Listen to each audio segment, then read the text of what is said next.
Hey guys, welcome back to one more video in our graph theory. और आज हम लोग बात करने वाले हमारे नेक्स्ट कंसेप्ट जो कि है ग्राफ मैचिंग। तो पहले हमने बात की थी ग्राफ कलरिंग और उससे पहले हमने समझा था ग्राफ एक्चुअली होता क्या, और अब हम आ चुके हैं ग्राफ मैचिंग के ऊपर। ये मान सकते हो कि ग्राफ कलरिंग जो था उसमें वर्टेक्सेस पे ज्यादा फोकस दे रहे थे, यहाँ पर हम जो फोकस देंगे वो एजेस पे थोड़ा ज्यादा देंगे। ग्राफ मैचिंग एक ऐसा कंसेप्ट जो कि काम आ सकता है आपके लिए प्लानिंग वगैरह के अंदर। तो अगर आप न्यूरल नेटवर्क डिजाइन करते हो एआई में तो वहां पर भी इसका बहुत ज्यादा यूजेस है।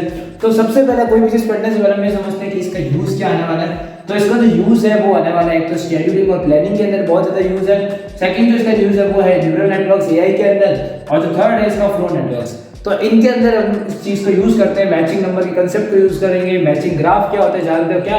मैक्सिमल मैचिंग ग्राफ का मतलब होता है, ये भी हम समझने की कोशिश करते हैं। तो सबसे पहले समझते हैं ग्राफ मैचिंग एक्चुअली होता क्या है। तो ग्राफ मैचिंग में बेसिकली हम निकालते हैं सब ग्राफ ऑफ अ ग्राफ। यानी अगर मेरे पास कोई जी है, ग्राफ को हम किससे रिप्रेजेंट करते हैं? मैं इसका निकालूंगा सब ग्राफ M1 M2 ऐसे करके मैं काफी ज्यादा ग्राफ्स निकालूंगा, और वो सब अंदर होंगे एक M के अंदर, जो कि इनका सुपर सेट मान लो या किसी भी मान सकते हो। तो अब यहाँ पर कंडीशन क्या है? जैसे ग्राफ कलरिंग में हमारे पास क्या कंडीशन थी कि एडजेसेंट जो थे, अगर दो वर्टेक्स एडजेसेंट है तो उनके कभी सेम कलर नहीं दे सकते। यहाँ पर क्या कंडीशन है? यहाँ कंडीशन ये है कि नो कॉमन वर्टेक्स, ठीक है, no common vertex between edges, यानी दो एजेस के बीच में, ठीक है, कोई कॉमन वर्टेक्स नहीं होना चाहिए। यानी ये वाला सीन यहाँ नहीं चलेगा, ठीक है, क्योंकि यहाँ पर क्या है, यहाँ पर दो एजेस है और एक वर्टेक्स है, तो यहाँ पर ये सीन तो चलेगा नहीं। सेकंड जो चीज है वो दी हुई है कि no edges adjacent to each other, यानी दो एजेस आपस में एडजेसेंट नहीं हो सकती, यानी ऐसे कभी नहीं बन सकता। बात करें नेक्स्ट की, तो इसमें कंडीशन दी हुई है वो ये है कि जो वर्टेक्स की डिग्री है, जो हम मैचिंग ग्राफ होगा, किसको हम मैचिंग ग्राफ कहेंगे?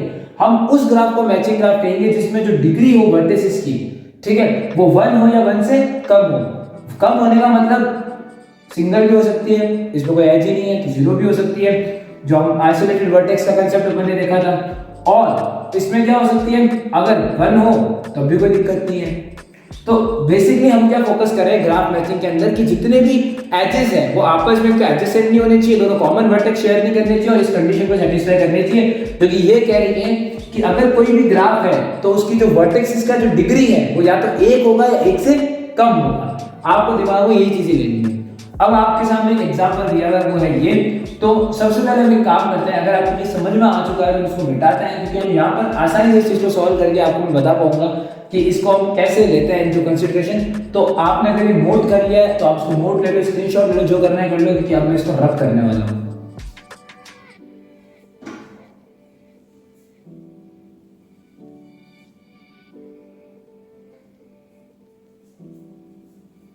ठीक है, तो अब यहाँ पर हम आ चुके हैं वापस, और इसको मैं रब कर देता हूँ।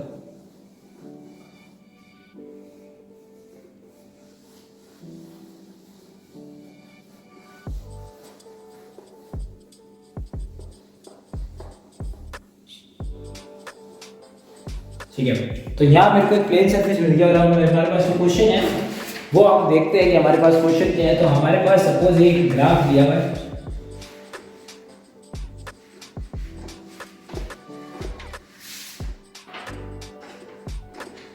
ये हमारे पास एक ग्राफ दिया हुआ है, ठीक है। अब इस ग्राफ में क्या सीन है, ये दोनों आपस में जुड़े हुए हैं, तो ये आपके पास एक ग्राफ है, ठीक है। तो अब आपको इसके अंदर से क्या फाइंड आउट करना है, आपको ये प्रूव करना है पहले तो इसमें से मैचिंग ग्राफ कौन कौन से होंगे, और फिर हम आगे जाएंगे। तो सबसे पहले अपन ने मैचिंग ग्राफ के लिए क्या कंडीशन लिखी है फटाफट लिख लेते हैं। पहली कंडीशन क्या थी? कॉमन वर्टेक्स ऑफ एजेस नहीं होना चाहिए। दूसरी कंडीशन, एजेस आपस में एडजेसेंट नहीं होनी चाहिए। तीसरी कंडीशन क्या थी? तीसरी कंडीशन जो हमारे पास थी वो ये वाली थी, जो v की डिग्री है वो लेसर देन और इक्वल टू 1 ही होनी चाहिए। ये आपको पता रहना चाहिए, ठीक है। और ये बहुत इंपॉर्टेंट पॉइंट है, इसको आप थोड़ा कंसिडरेशन में लेना। अगर हम बात करें हमारे नेक्स्ट पॉइंट की, तो आप इस ग्राफ का ढंग से देखिए, ठीक है। तो ये आपके सामने ग्राफ दिया हुआ है, अब आपको प्रूफ इसके अंदर से जो मैचिंग ग्राफ है वो निकालना है। तो यहाँ लिखा हुआ है कि कॉमन वर्टेक्स और एजेस। तो सबसे पहले आप, अगर मैं इसमें से आपको क्या करना है, कोई भी एक एज कंसीडर कर लो, ठीक है। जैसे अगर मैं ये AC कंसीडर कर लेता हूँ, तो अगर मैं AC एज कंसीडर कर रहा हूँ, स्टेप ढंग से देखना, पहले AC एज कंसीडर कर लो। तो मैंने ये AC एज कंसीडर कर ली। तो अब AC के अंदर से मेरे क्या क्या रास्ते खुलते हैं? देखो, AC से C से D भी जा रहा है तो CD भी एक है, A भी जा रहा है AB भी आता है, ठीक है, और ये जो CB है वो भी आता है, CB है वो भी आता है। तो ये तीन ऐसी चीजें जो कि हमारे इससे आ रही है, किससे? AC से। तब हम बात करते हैं कि आगे अपन को नेक्स्ट स्टेप में क्या करना है। अब जो हमारी ये कंडीशन थी, ये कंडीशन क्या थी कि डिग्री जो है वो लेसर देन और इक्वल टू 1 होनी चाहिए, किसके लिए? For every element, for every vertex, वो सारी वर्टेक्स जो कि G के अंदर है। इसका मतलब क्या हुआ कि इस ग्राफ के अंदर अभी ये मैचिंग ग्राफ नहीं है, ठीक है। क्यों नहीं है? क्योंकि यार देखो वर्टेक्स कितने हैं? 2 है, तो 2 एलिमेंट्स आ रहे थे, बट ये नहीं है मैचिंग ग्राफ। तो हम इसमें से मैचिंग ग्राफ कैसे निकालेंगे?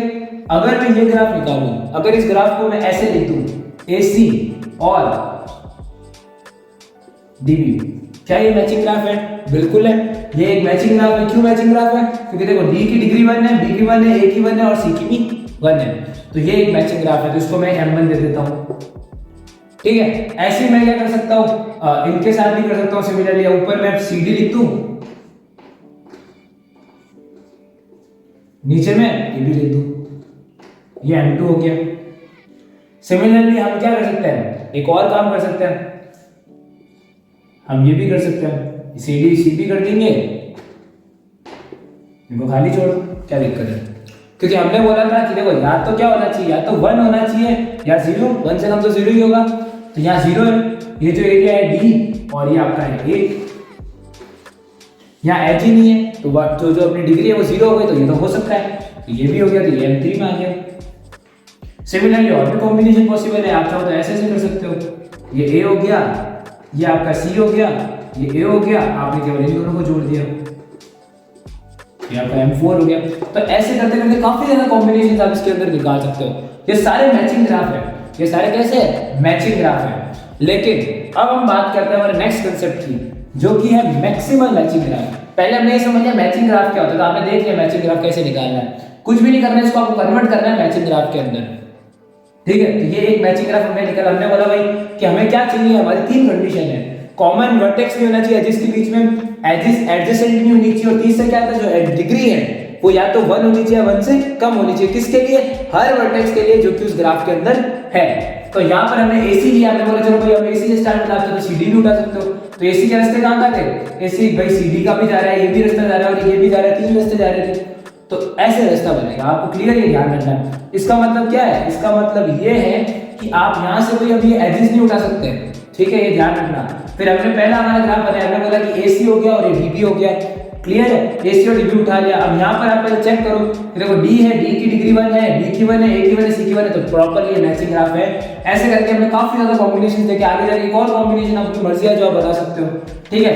तो ऐसे अब ये वर्क करता है मैचिंग ग्राफ का कंसेप्ट। अब हम बात करते हैं maximal matching graph. Maximal matching graph होता है वो ग्राफ जिसके अंदर कोई दूसरी एज G की ऐड ही नहीं की जा सके वेब में, यानी एक ऐसा ग्राफ जिसमें कोई G की एजेस ऐड नहीं की जाए M में। तो इस ऐसे ग्राफ को हम क्या बोलते हैं? Maximal matching graph. अब आप यहां देख सकते हो कि M1 M2, यानी आप कह सकते हो कि ये जो हमने बनाए हैं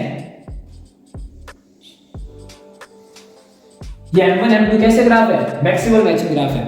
क्यों मैक्सिमल मैचिंग ग्राफ है? उसका रीजन क्या है? क्योंकि देखो आप इसमें कोई दूसरी एज ऐड ही नहीं कर सकते, जितनी भी एजेस पॉसिबल थी वो तो आप ऑलरेडी ऐड कर चुके हो। ये आपने ऐड जो एज है वो आपने ऑलरेडी यहाँ पर क्या की हुई है? ऐड की हुई है, ठीक है। जैसे यहाँ देखो AC कनेक्ट हो गया, DB कनेक्ट हो गया, आपको एज पॉसिबल ही नहीं है यहाँ पर। अगर करोगे तो मैचिंग है, अगर आप इसको जोड़ दो तो मैचिंग ही नहीं रहेगा। समझ में आ गया? तो ये मैक्सिमल मैचिंग है। ये देखो M2 ये सेम है, इसकी जितने भी वर्टेक्सेस है उसके पास एटलीस्ट डिग्री 1 है, और एटलीस्ट डिग्री अगर 1 है उनके पास तो वो क्या है? ये आपका मैक्सिमम मैचिंग ग्राफ हो गया, क्योंकि इससे ज्यादा तो एजेस जोड़ ही नहीं सकते आप। अगर आपने इससे ज्यादा एजेस जोड़ी तो डिग्री ज्यादा बढ़ जाएगी, और डिग्री ज्यादा अगर बढ़ गई तो मैचिंग ग्राफ ही नहीं रहेगा। समझ गए? तो ये कंसेप्ट है, ठीक है। अब बात करें हमारे नेक्स्ट कंसेप्ट की, जो कि मैचिंग नंबर। तो मैचिंग नंबर क्या होता है? The number of edges and the maximum matching of G। यानी बेसिकली क्या है, यहाँ पर देखो कितनी एजेस यूज हुई? यहाँ 2 एजेस यूज हुई, देखो 1 2। यहाँ कितनी यूज हुई? 2 एजेस, 1 2। यहाँ कितनी एजेस यूज हुई है? 1। यहाँ कितनी यूज हुई है? 1 ठीक है। ऐसे जितने भी कॉम्बिनेशन आप निकालोगे उसमें आप कैलकुलेट करते हैं कि एजेस कितनी यूज हुई, और उस एजेस में से जो भी मैक्सिमम होगी, जैसे यहाँ पर 2 है तो इसका जो मैचिंग नंबर होगा वो 2 हो जाएगा। आई hope you can understand, right. तो ये ऐसे निकलेगा। और परफेक्टली मैचिंग ग्राफ क्या होता है? परफेक्टली मैचिंग ग्राफ वो ग्राफ होता है जिसके अंदर हर वर्टेक्स के ऊपर केवल एक एज है। देखो जैसे यहाँ पर ये C और A है, जैसे अपना M1 ले लो, M1 के अंदर ये 4 वर्टेक्स है A C D B। अब A और C के बीच में केवल एक एज है, ये दोनों वर्टेक्स हैं और इनके बीच में केवल एक एज है, यानी इस वर्टेक्स के पास केवल एक ही एज आ रही है, इस वर्टेक्स केवल एक ही एज आ रही है। और इसको और अच्छे शब्दों में बोलूं तो यहाँ पर डिग्री हर वर्टेक्स की केवल क्या होनी चाहिए? 1। अगर डिग्री हर वर्टेक्स की 1 हो जाती है तो वो परफेक्टली मैचिंग ग्राफ होगा। डिग्री हर वर्टेक्स की क्या हो जानी चाहिए? 1, जो कि यहाँ लिखा हुआ है degree of every vertex in the graph is equal to 1। तो ऐसे ग्राफ को हम क्या बोलेंगे? Perfectly matching graph. तो ये आपको ध्यान रखना है, ये आपको समझना पड़ेगा। और यहाँ पर देख लो परफेक्टली मैचिंग ग्राफ कौन सा है अपना ये भी परफेक्टली मैचिंग है, M1 M2 दोनों ही परफेक्टली मैचिंग ग्राफ है, ठीक है। तो ये आपको चीज समझना पड़ेगा। और मैक्सिमल मैचिंग ग्राफ तो ये है ही। तो आई होप यू हैव अंडरस्टूड। सबसे पहले हम क्या चेक करेंगे? ये ग्राफ को। उसके बाद हम क्या निकालेंगे? ग्राफ से हम क्या निकालेंगे? Matching graph. मैचिंग ग्राफ से हम क्या निकालेंगे? Maximal matching. और क्या निकालेंगे अपन? Perfectly matching. ऐसे ये पूरा फ्लो चलेगा। मैचिंग नंबर अगर आपसे पूछे तो मैचिंग नंबर क्या होगा? मैचिंग नंबर होगा number of edges in the maximum matching of G। यानी ये जितने भी हमने मैचिंग की है, ठीक है, जितने भी मैचिंग ग्राफ हमने निकाले उसमें जो एजेस हम कैलकुलेट करेंगे हर ग्राफ की, M1 M2 M3 जितने भी M के केसेस बने, या तो M4 तक ही मैंने बनाया तो और भी बनते हैं आगे, तो जितने भी केसेस बनते हैं उसके अंदर मैक्सिमम नंबर ऑफ एजेस जो बनेगी वो आपकी क्या होगी? Matching number. तो ये चीज आपको ध्यान, इस केस में क्या था? ये सारे केसेस बनाए, यहाँ 2 एजेस है 1 और 2, मैं 2 लिख दिया, 2 एजेस है मैंने 2 लिख दी, या 1 है मैंने 1 लिख दिया, या 1 है मैंने 1 ही लिख दिया। तो ऐसे आपको ये पूरा चीज करनी है। और इनमें से जो मैक्सिमम नंबर ऑफ एजेस थी वो मेरे को यहाँ M1 M2 में मिली जो कि थी 2, तो इसीलिए इसका मैचिंग नंबर मैक्सिमम मैंने उठाया जो कि था 2। तो ये आपका पूरा फ्लो रहता है जो कि आता है मैचिंग नंबर का। I hope you have understood this video.